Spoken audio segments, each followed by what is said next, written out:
Hi అండి అందరికి. ఇది వచ్చేసి నా మొదటి వీడియో అనమాట. సో ఈ వీడియో తీయడానికి కారణాలు ఏంటి అంటే తెలుగు పీపుల్లో చాలా మందికి ట్రేడింగ్ అంటే ఏంటో తెలియకుండా అందులో మనీ ఇన్వెస్ట్ చేసి చాలా మంది పోగొట్టుకుంటున్నారు అనమాట. సో ఏదో యాడ్స్ యూట్యూబ్స్లో యాడ్స్ చూసి అక్కడ యాడ్స్ చూసి 1 డేలో ఇంత చేసాం అంత చేసామని తెలుసుకొని మేము కూడా ట్రై చేద్దామని అందరం మనీ డిపాజిట్ చేసి పోగొట్టుకోవడం చాలా జరుగుతున్నాయి అన్నమాట. సో నేను వచ్చేసి ఇప్పటి నుంచి కొంచెం ట్రేడింగ్ ఈరోజు చేద్దామని అనుకుంటున్నాను. సో ఇది వచ్చేసి మన మొదటి వీడియో. ఈ వీడియోలో మనం ఏం నేర్చుకుందామంటే అసలు ట్రేడింగ్ అంటే types of trading, so brokers, అసలు క్యాండిల్ అంటే చార్ట్ ప్యాటర్న్స్ ఉంటాయి, అందులో క్యాండిల్ అంటే ఏంటో దాన్ని యాక్చువల్ చూద్దాం మనం. ఓకేనా? So what is trading? Trading అంటే ఏంటంటే ఒక ఫైనాన్షియల్ బై లేదా సెల్ చేస్తే దాన్ని ట్రేడింగ్ అంటారు అన్నమాట. సో ఇప్పుడు ఒక ఫైనాన్షియల్ అసెట్స్ అంటే చాలా అందులో లైక్ స్టాక్స్ ఉంటాయి, బాండ్స్ ఉంటాయి, కమోడిటీస్ ఉంటాయి, కరెన్సీ పేర్స్ ఉంటాయి. సో మన స్టాక్స్ అంటే వచ్చేసి మన ఇండియన్ స్టాక్ మార్కెట్ అంటే ఇండియన్ స్టాక్. సో ఇండియన్లో ఉన్న ఇప్పుడు స్టాక్స్ ఉంటాయి కదండి, రిలయన్స్, హెచ్డిఎఫ్సి బ్యాంక్స్ ఇవన్నీ ఉంటాయి, ఇవన్నీ స్టాక్స్ కిందకి వస్తాయి, అన్ని ఇండియన్ మార్కెట్ అనమాట. ఇవన్నీ ట్రేడ్ చేసే ప్లేస్ వచ్చేసి మన స్టాక్ మార్కెట్ అంటారు అనమాట. సో బాండ్స్ అంటే మన బ్యాంక్ బాండ్స్ ఉంటాయండి, ఆ బాండ్స్ మార్కెట్, ఆ బాండ్స్ ట్రేడ్ చేసేది వచ్చేసి బాండ్స్ మార్కెట్లో ట్రేడ్ చేస్తాం అనమాట. So next currency pairs. Currency pairs అంటే ఇది గ్లోబల్ మార్కెట్ అంటే కరెన్సీ పేర్స్ అంటే ఇప్పుడు యూరో యూఎస్డి అని ఉంటుంది. అంటే యూరో యూఎస్డి అంటే యూరోప్కి యూఎస్డికి మధ్య జరిగే కరెన్సీ ఎక్స్చేంజ్ని ట్రేడ్ చేస్తాం అనమాట. ఈ మార్కెట్ వచ్చేసి మనకు ఫారెక్స్ మార్కెట్ అని అంటారు అనమాట. సో టైప్స్ ఆఫ్ ట్రేడింగ్ చెప్పాను. స్టాక్ మార్కెట్ సందర్భంలో అది ఒక ఇండియన్ మార్కెట్. ఇప్పుడు ఇండియన్ స్టాక్ మార్కెట్ అంటే ఓన్లీ ఇండియన్ షేర్స్ అలా ఉంటాయి. ఫారెక్స్ మార్కెట్ అంటే గ్లోబల్ మార్కెట్. బాండ్స్ అంటే మన బ్యాంక్ బాండ్స్ అవి ఉంటాయి. నెక్స్ట్ ఇంగ్లీషెస్ అంటే అవి గోల్డ్ అవి ఉంటాయి. నెక్స్ట్ బ్రోకర్స్ అండి. ఇప్పుడు మనకి ట్రేడింగ్ చేయాలంటే ఒక బ్రోకర్ కావాలి. అసలు బ్రోకర్ అంటే ఏంటి అంటే ఇప్పుడు మనకి ఒక అకౌంట్ కావాలి, ఒక ట్రేడ్ చేయాలంటే మనకు ఒక అకౌంట్ కావాలి. ఒక షేర్ కొనాలంటే ఇప్పుడు రిలయన్స్ షేర్స్ కొనాలంటే మనకు ఒక బ్రోకర్ కావాలన్నమాట. సో ఇవి వచ్చేసి మన బ్రోకర్స్ అన్నమాట. మన ఇండియాలో ఉన్న బ్రోకర్స్ చాలా అవైలబుల్ ఉంటాయి. ఇలా స్టార్ట్స్ జీరో అని చాలా ఉంటాయి అన్నమాట. మన ఐసిఐసిఐ బ్యాంక్ వాళ్ళు ఇవి ప్రొవైడ్ చేస్తారు, చాలా ప్రొవైడ్ చేస్తారు. సో నెక్స్ట్ వచ్చేసి ఫారెక్స్ ట్రేడింగ్ అని.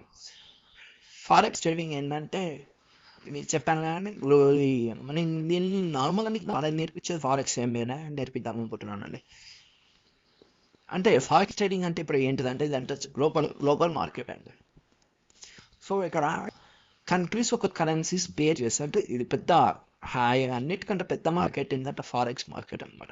ఎందుకంటే కంట్రీస్ మధ్యలో జరిగే ట్రాన్సాక్షన్స్ అన్నీ మన ఫారెక్స్ ట్రేడింగ్లో చేస్తాను అనమాట. ఫారెక్స్ ట్రేడింగ్లో వచ్చేసి బ్రోకర్స్ ఉంటాయండి.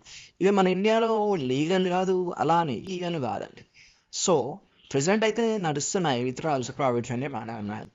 సో ఇప్పుడు మా main nuts broker XN broker ఇవన్నీ చాలా ఉంటాయి అన్నమాట. దీంట్లో ఆప్టోఫిక్స్ అనేవి ఇలా చాలా ఉంటాయి. సో బైనరీ ఆప్షన్ బ్రోకర్స్ ఇది మెయిన్ పాయింట్. ఇప్పుడు చాలా మంది మన తెలుగు పీపుల్ అందరు లాస్ అయ్యేది ఇందులో.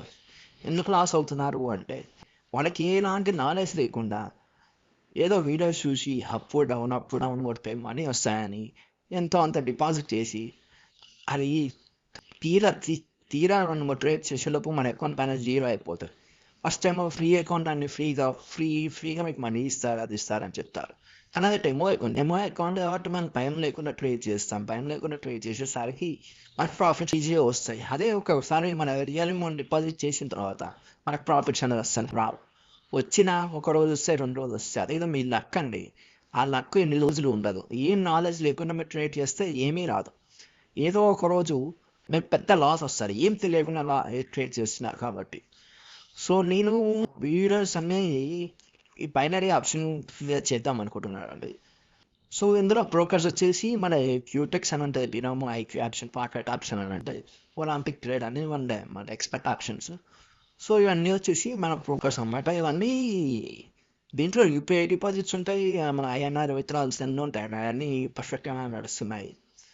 సో దీంట్లో వచ్చేసి చాలామంది మనం కొట్టుకోవడం నేను గమనించానండి. అసలు యూట్యూబ్లో ఏదో ఒక స్ట్రాటజీ చూస్తారు, ఆ స్ట్రాటజీ వచ్చి మనం అప్లై చేస్తారు. అది సేమ్ వాళ్ళు యూట్యూబ్లో వీడియో తీసినప్పుడు అక్కడ అప్లై అయి ఉంటుంది. అది ఆ మార్కెట్ బట్టి ఆ స్ట్రాటజీ అలా ఫాలో అయింది. బట్ నువ్వు ఓపెన్ చేసిన మార్కెట్ ఆ కండిషన్లో అవన్నీ దీనికి లింక్ ఉండవండి. సో ఏదో ఒక స్ట్రాటజీ పట్టుకొని నేను ట్రేడ్ చేస్తా, అందులో వాళ్ళు చేసి వీళ్ళు చేసి అని చెప్తే మాత్రం మీకు చాలా లాసెస్ వస్తాయండి. ఫస్ట్ నాలెడ్జ్ నేర్చుకోవాలండి. 0 to 0 మొత్తం నేర్చుకుని అప్పుడు ప్రాక్టీస్ చేయాలండి మెయిన్. చాలా ప్రాక్టీస్ చేస్తేనే మీకు అసలు తెలిసొస్తాయి మార్కెట్ అంటే ఏంటి, అసలు ఎలా అమ్మవుతుంది అది. మీరు చాలా మనీ పోగొట్టుకున్నానండి స్టార్టింగ్లో, ఏం తెలియకుండా ట్రేడింగ్ చేసి. కానీ చాలా 1 or 2 years చాలా ప్రాక్టీస్ చేసి ఇప్పుడు చేస్తున్నాను కాబట్టి ఏదో కొంచెం కొంచెం లాసెస్ అనేది రికవర్ చేసుకుంటాను. మరి ఒక రోజులో మరి ఇంత చేయాలండి కాలమా అండి. మీకు పర్ఫెక్ట్గా నేర్చుకొని కొంచెం అప్పుడు ప్రాక్టీస్ చేసేప్పుడు చేస్తే కొంచెం మీకు రిజల్ట్స్ అనిపిస్తాయండి. ఇప్పుడు నెక్స్ట్ వచ్చేసి మోస్ట్ చాలామంది ఇష్యూస్ ఉంటాయి మన చార్ట్స్లో. క్యాండిల్ స్టిక్స్ ఫామ్ అవుతాయండి. క్యాండిల్ స్టిక్స్ లేకపోతే బార్స్ లేకపోతే లైన్ అనేది కొన్ని ఆప్షన్స్ ఉంటాయి. మోస్ట్ ఆఫ్ ద పీపుల్ చేసేది క్యాండిల్ స్టిక్స్ అండి. మీకు ఇప్పుడు జస్ట్ ఎక్స్ప్లెయిన్ చేస్తాను.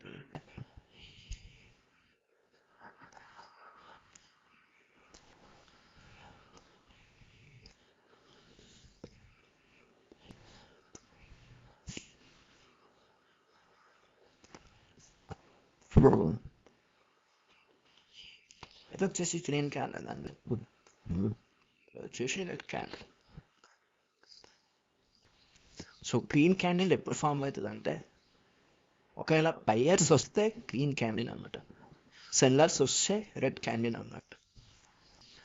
సో ఇలా ఉంటాయండి క్యాండిల్ స్టిక్స్ అంటే ఇలా ఉంటాయి. సో ఇక్కడ వచ్చేసి ఇవి విక్స్ అనమాట. పైన వీటిని విక్స్ అంటారు, కిందగానే పైన విక్స్ అంటారు. బయ్యర్కైనా సెల్లర్కైనా ఈ విక్స్ అంటారు అనమాట. ఈ మధ్యలో పార్ట్ వచ్చేసి బాడీ అనమాట. ఇది వచ్చేసి బాడీ. సో ఇది వచ్చేసి విక్స్. సో ఇవి విక్స్ విత్ బాడీ అన్నమాట. మౌస్తో రాయడం రావట్లేదండి. ఇది వచ్చేసి బాడీ అన్నమాట. సో గ్రీన్ క్యాండిల్ ఏమవుతుందంటే ఇది ఓపెన్ అనమాట. ఇక్కడ ఓపెన్ అవుతుంది క్యాండిల్, ఇక్కడ ఓపెన్ అవుతుంది. ఇది క్లోజింగ్ పాయింట్ అనమాట.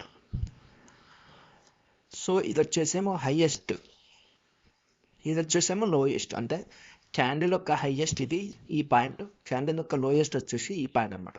ఓకే, నార్మల్ క్యాండిల్ ఈ క్యాండిల్ స్టార్ట్ అయ్యేది ఇక్కడ స్టార్ట్ అయ్యి మార్కెట్ ఏమైందంటే ఇక్కడ దాకా వెళ్ళింది అనమాట. ఇక్కడ హై క్రియేట్ చేసింది అనమాట. మళ్ళీ కిందకి వచ్చింది, ఇక్కడ క్లోజ్ అయిపోయింది. అంటే క్యాండిల్ స్టిక్స్లో మనకి టైం ఫ్రేమ్స్ ఉంటాయి. 1 minute ఉంటాయి, 2 minutes ఉంటాయి, 5 minutes ఉంటాయి, 15 minutes ఉంటుంది, ఇలా ఉంటాయి. 1 hour 2 hours ఉంటాయి. సో ఇది వచ్చేసి 1 minute ఉంటుంది, 1 minute అనుకోండి. సో 1 minute క్యాండిల్ ఇక్కడ స్టార్ట్ అయింది అనుకోండి. సో అది వచ్చేసి ఇక్కడ దాకా ఒకసారి లోకి వచ్చేసింది, మళ్ళీ ఇక్కడ దాకా వెళ్ళి వచ్చి ఇక్కడ క్లోజ్ అయింది అనమాట. ఇలా క్లోజ్ అయిపోయింది. ఇక్కడ క్లోజింగ్ అవుతుంది అనమాట. ఇక్కడ బాడీ ఇక్కడ అయితే క్లోజింగ్ అనమాట. సో గ్రీన్ క్యాండిల్ వచ్చేసి కింద నుంచి పైకి వెళ్తాయి అనమాట. రెడ్ క్యాండిల్ వచ్చేసి పై నుంచి కిందకి వెళ్తాం. రివర్స్ సేమ్ ఈ wicks, same this both are wicks. ఇది వచ్చేసి బాడీ. సో క్యాండిల్ ఓపెనింగ్ అనేది ఇక్కడ ఓపెనింగ్ అవుతుంది, క్లోజింగ్ అనేది ఇక్కడ క్లోజ్ అవుతుంది. ఎందుకంటే సెల్లర్స్ అంటే మాత్రం కిందికి పోతుంది. కిందికి పోయింది కాబట్టి ఇక్కడ స్టార్ట్ అయింది, కొంచెం మళ్ళీ ఇక్కడ దానికి వచ్చి ఇక్కడ క్యూఎన్ చేసి మళ్ళీ ఇక్కడ నుంచి ఇంత కిందికి పోయి మళ్ళీ వచ్చేసి ఇక్కడ క్లోజ్ అయిపోయింది అనమాట. ఇక్కడ క్లోజ్ అవుతుంది. ఇది క్యాండిల్ స్టిక్స్ అండి. కానీ వచ్చేసి క్యాండిల్ స్టిక్స్ అంటే ఇలా ఉంటాయి. అసలు ఎలాంటి ట్రేడ్ ఏం చేయాలన్నా ఫస్ట్ మనం క్యాండిల్ గురించి నేర్చుకోవాలన్నమాట. ఇది వచ్చి క్యాండిల్ స్టిక్స్ అనమాట. ఇది వచ్చేసి గ్రీన్ క్యాండిల్, ఇది వచ్చేసి రెడ్ క్యాండిల్. సో ఇంతే అండి ఈ వీడియో వచ్చేసి. సో నెక్స్ట్ వీడియోస్లో మొత్తం మీకు బైనరీ ట్రేడింగ్ చెప్తాను అన్నట్టు. క్యూటెక్స్ యూజ్ ఫ్లాగ్ కాన్సెప్ట్ వచ్చేసి క్యూటెక్స్ అండి. సో క్యూటెక్స్లో ట్రేడ్ చేయడం ఎలా వెళ్ళి అవన్నీ చెప్తానండి. ఓకేనా, బాయ్ అండి.